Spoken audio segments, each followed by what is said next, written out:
आप सभी का स्वागत है, सत्कार है इजीवे मुरली दर्शन चैनल पर। प्रिय बंधुओं, मेरे प्यारे साथियों, आज एक जीवन की सीख, एक छोटी सी कहानी के द्वारा हम प्राप्त करेंगे, क्योंकि अक्सर करके देखा गया है जो लोग भोले भाले होते हैं, सज्जन होते हैं, उनकी सज्जनता का फायदा एक दुर्जन व्यक्ति बहुत खूबसूरत तरीके से उठा लेता है। जो जीवन दान देना जानते हैं, देना चाहते हैं, लोग उनका जीवन ही नष्ट करने पर तुल जाते हैं। तो एक बहुत छोटी सी स्टोरी है, आप सब भी इस दौर से गुजरते होंगे और कहीं ना कहीं आपको लगता होगा कि असमंजस का समय आ गया, धर्म संकट की घड़ी आ गई, अब करें तो क्या करें, अच्छा ना करें तो क्या करें और करें तो क्या करें। एक छोटी सी स्टोरी है प्यारे भाइयों, सीखना है हमें, श्रेष्ठ कर्म भी करने हैं, लोगों की सहायता भी करनी है, लेकिन सोचकर, समझकर, परख कर। सीता रावण को परख नहीं पाई थी क्योंकि वेश साधु का था। और फिर क्या हुआ, आप सब अनभिज्ञ नहीं है, सब जानते हैं। अनेक संसार में ऐसी बातें हैं जिनको हम रोज सुनते हैं, पढ़ते हैं, लेकिन उनको अपने जीवन में भी लाना है, ये भूल जाते हैं। आज की स्टोरी बहुत ही छोटी और बहुत ही सुंदर है। एक बार बारिश के मौसम में एक बहुत ही सुंदर, बहुत ही खूबसूरत नीले आसमान में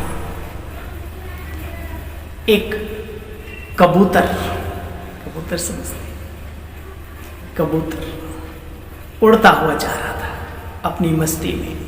शांति का प्रतीक है कबूतर हमारे यहाँ, शांति के प्रतीक के साथ साथ अनेक देशों का साथी है कबूतर। जासूसी में प्रयोग किया जाता है कबूतर का, अनेक कार्यों में उसको साथ लिया जाता है।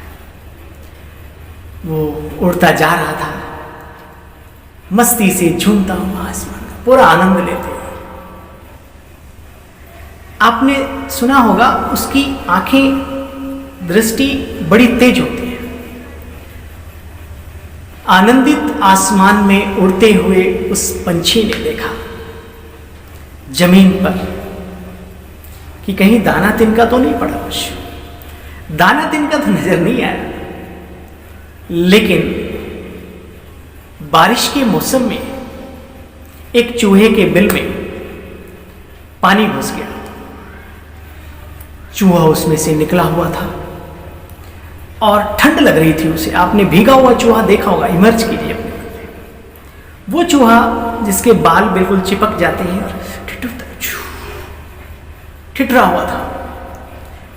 तो उस महान व्यक्तित्व के धनी, शांति के प्रतीक दयालु ने, पक्षी ने देखा, अरे ये तो श्रेष्ठ कार्य कर्तव्य करने का समय है, इससे चूकना नहीं चाहिए और ये करना भी चाहिए।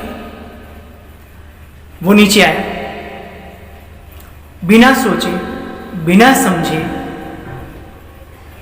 उसको अपने पंखों में छुपा लिया उसने कि किसी की जान बचाने से बड़ा श्रेष्ठ कर्तव्य और क्या हो सकता है, ये तो मर जाएगा। उसने अपने पंखों, कबूतर एक्चुअली गर्म भी होता है, तो जैसे पंखों में छिपाया उसने, बैठ गया। जैसे अंडों के ऊपर कोई भी पक्षी बैठता है, उसको गर्माहट देता है, हीट छोड़ता है, चाहे मुर्गी हो या कोई भी पक्षी हो, सारस हो, बतख हो। काफी देर हो गई, उसके अंदर संकल्प चला कि अब तो थोड़ी गर्माहट आनी चाहिए। तो थोड़ी देर में क्या देखता है, उसको कुछ थोड़ा फील होता है कि अंदर कोई कुल बुला रहा है थोड़ा सा। चूहे को गर्मी मिली। जब चूहे को गर्मी मिली तो थोड़ा उसने ठीक महसूस किया, अपनी एक्सरसाइज वगैरह की चूहे ने अपनी उछल को, थोड़ा और गर्मी मिली, बोला ओह, वो भूल गया कि मृत्यु के मुंह से मैं बचाया गया हूँ, अभी अभी मैं मरने वाला था और इस पक्षी ने मेरे ऊपर दया की। उसका ब्रेन ब्लॉक था, उसने अपना कर्तव्य किया था, उड़ते हुए पंछी ने उसने अपना कर्तव्य करना शुरू कर दिया। क्या कर्तव्य जानते हो? चूहे कौन सा कर्तव्य करते हैं? उसने अपना काम करना शुरू कर दिया, उसके पंखों को काटना शुरू कर दिया। और आपको याद हो, चूहा इतने बारीकी से काटता है, फूंक मार के अगर आपको भी काट दे, आपको एहसास नहीं होगा कि मुझे कोई काट रहा है। कबूतर ने देखा कि अब काफ़ी टाइम हो गया, चलो इसको अब फ्री छोड़ देते हैं, अपना घूमेगा। जैसे ही कबूतर ने अपने पंखों को यूं किया तो पंख तो नीचे गिर गए। जब पंख नीचे गिर गए तो उस कबूतर की क्या हालत हुई आप अंदाजा लगा सकते हैं। उस चूहे ने और अनेक पक्षियों ने मिलकर के उसके जीवन का एक दर्दनाक अंत कर दिया। तो ये छोटी सी कहानी हमें जीवन में बहुत बड़ा सबक देती है। श्रेष्ठ कर्तव्य अवश्य करें, दया का भाव रखना हमारा धर्म है जीवन का, वो अवश्य रखें, लेकिन विवेक युक्त होकर के अपनी समझ के साथ। मालूम होना चाहिए कि सामने वाला व्यक्ति वाकई में ज़रूरतमंद है तो कितना है, हम उसकी तन से, मन से, सामाजिक बल से, जिस तरीके से करो, लेकिन याद रखना उतना ही करो जितना अपने आप को सेफ रख सको। एक छोटी सी कहानी में जोड़कर पूरा करता हूं। बहुत समय चला गया मेरे दोस्तों, जिनके साथ आप भलाई करते थे, मुड़ करके आपके चरण स्पर्श करते थे, वो आपको नमन करते थे। जमाना बदल गया है। नाली में पड़े हुए, कीचड़ के नाले में दबे हुए इंसान को जब आप निकालते हो तो सबसे पहला कीचड़ उछालने का काम वो आपके ऊपर ही करता है। वो आपका धन्यवाद अदा नहीं करता, सबसे पहले अपना कीचड़ आपको ही लगाने का प्रयास करेगा। कौन है वो जिसने मुझे बचाया? समय का खेल है। अब इसका मतलब ये नहीं कि हम बचाएं नहीं, लेकिन बचाने के बाद इतनी दूर हो जाओ कि वो ढूंढता रह जाए कि आखिर मुझे बचाया किसने। तब तो आप श्रेष्ठ कर्म की पूंजी, पुण्य कर्मों की पूंजी एकत्रित करके आप अपने को आगे बढ़ा सकते हैं। अन्यथा अगर समझ की कमी है तो भूल जाइए, नहीं तो अपना जीवन ही तुम्हारा खतरे में पड़ सकता है, खतरा हो सकता है। अगर वो कबूतर कुछ समय ही रख के उसे छोड़ देता तो शायद वो पूरा काम नहीं करता। लोग सर्प को दूध पिलाते हैं अभी नाग पंचमी। ये हमारा देश विभिन्न संस्कृतियों से भरा पड़ा है, महानताओं से भरा पड़ा है, लेकिन अब जरूरत है समझ की, विवेक की। विवेक युक्त होकर के श्रेष्ठ कर्तव्य करो।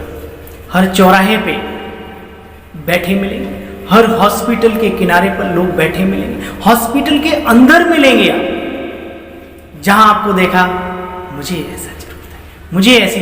इंटरनेट पे मैं किसी की बुराई नहीं करता, लेकिन मुझे माफ करना, इन नाटकीय लोगों ने, ऐसे स्वार्थी इंसानों ने हकीकत में जो वाकई में परेशान है उसका भी जीवन संकट में डाल दिया है। क्योंकि 10 बार धोखा खाने के बाद 11वीं बार वाकई में हकीकत में भी कोई संकट में हो तो उसकी मदद करने के लिए आगे नहीं बढ़ता। कमी उन लोगों की तो थी, लेकिन कमी उसकी भी थी जिन्होंने 10 लोगों की बिना सोचे समझे मदद की। देखो, सुनो, उसके बारे में पूरी राय लो, लोगों से समझो उसके बारे में, फिर आप कार्य करने के लिए आगे बढ़ें। आपका भी जीवन सेफ और आपके पुण्य कर्मों की पूंजी भी जमा। तो दया धर्म का मूल है, उस मूल को हमें त्यागना नहीं है, लेकिन फिर पुनः एक बार हर कर्तव्य समझदारी के साथ करेंगे।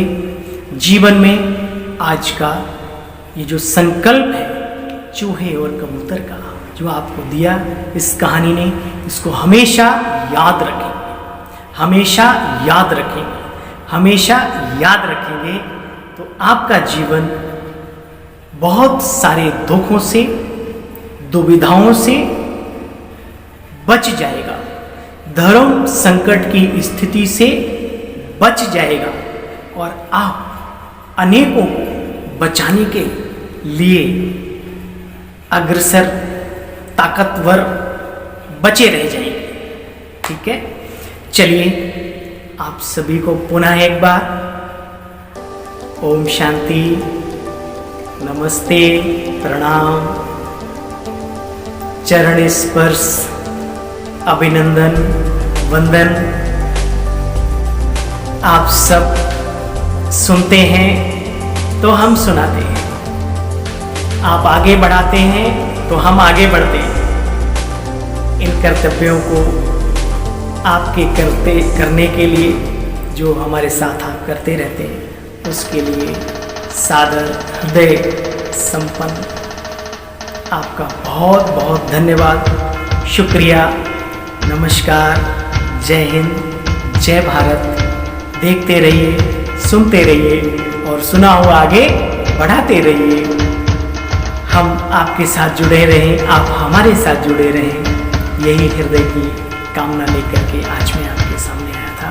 फिर पुनः मिलते हैं मुरली दर्शन के अलावा एक बहुत ही सुंदर यूनिक जीवन से जुड़ी हुई घटना के साथ। तब तक के लिए